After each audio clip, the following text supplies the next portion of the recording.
بسم اللہ الرحمن الرحیم۔ السلام علیکم۔ ہارون الرشید کے زمانے میں بہلول رحمۃ اللہ علیہ نامی ایک بزرگ گزرے ہیں۔ وہ مجذوب اور صاحب حال تھے۔ ہارون الرشید ان کا بڑا احترام کرتا تھا۔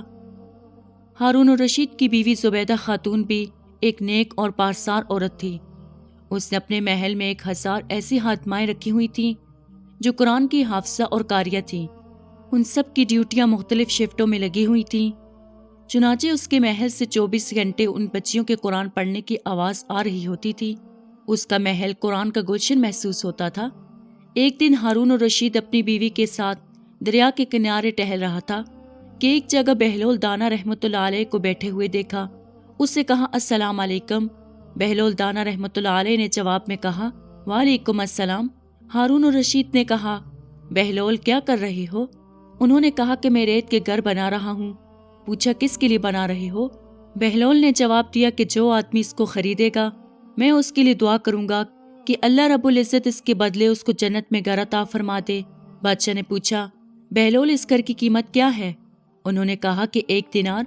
ہارون الرشید نے سمجھا کہ یہ ایک دیوانے کی بڑھ ہے، لہٰذا وہ آگے چلا گیا۔ اس کے پیچھے زبیدہ خاتون آئی، اس نے بہلول کو سلام کیا، پھر پوچھا بہلول رحمۃ اللہ علیہ کیا کر رہے ہو؟ انہوں نے کہا کہ میں ریت کے گھر بنا رہا ہوں۔ اس سے پوچھا کس کے لیے بنا رہے ہو؟ بہلول رحمۃ اللہ علیہ نے کہا کہ جو آدمی اس گھر کو خریدے گا میں اس کے لیے دعا کروں گا کہ یا اللہ اس کے بدلے اس کو جنت میں گھر عطا فرما دے۔ اس سے پوچھا بہلول اس گھر کی قیمت کیا ہے؟ بہلول نے کہا 1 دینار۔ زبیدہ خاتون نے 1 دینار نکال کر اس کو دے دیا اور کہا کہ میرے لیے دعا کر دینا۔ وہ دعا کروا کر چلی گئی۔ رات کو جب ہارون الرشید سویا تو اس نے خواب میں جنت کے مناظر دیکھے۔ آبشاریں، مرغزاریں اور پھل پھول وغیرہ دیکھنے کے علاوہ بڑے اونچی اونچی خوبصورت محلات بھی دیکھے۔ ایک سرخ یاقوت کے بنے ہوئے محل پر اس سے زبیدہ کا نام لکھا ہوا تھا۔ ہارون الرشید نے سوچا کہ میں دیکھوں تو صحیح، کیونکہ یہ میری بیوی کا گھر ہے۔ وہ محل میں داخل ہونے کے لیے جیسے ہی دروازے پر پہنچا تو ایک دربان نے اسے روک لیا۔ ہارون الرشید کہنے لگا اس پر تو میری بیوی کا نام لکھا ہوا ہے، اس لیے مجھے اندر جانا ہے۔ اس سے کہا نہیں، یہاں کا دستور الگ ہے، جس کا نام ہوتا ہے اس کو اندر جانے کی اجازت ہوتی ہے، کسی اور کو اجازت نہیں ہوتی، لہٰذا آپ کو داخل ہونے کی اجازت نہیں ہے۔ جب دربان نے ہارون الرشید کو پیچھے ہٹایا تو اس کی آنکھ کھل گئی۔ اسے بیدار ہونے پر فوراً خیال آیا کہ مجھے تو لگتا ہے کہ بہلول کی دعا زبیدہ کے حق میں اللہ رب العزت کے ہاں قبول ہو گئی۔ پھر اسے اپنے آپ پر افسوس ہوا تو میں بھی اپنے لیے گھر خرید لیتا تو کتنا اچھا ہوتا۔ وہ ساری رات اسی افسوس میں کروٹیں بدلتا رہا۔ صبح ہوئی تو اس نے دل میں سوچا کہ آج پھر میں ضرور دریا کے کنارے جاؤں گا۔ اگر آج مجھے بہلول ملے تو میں بھی ایک مکان ضرور خریدوں گا۔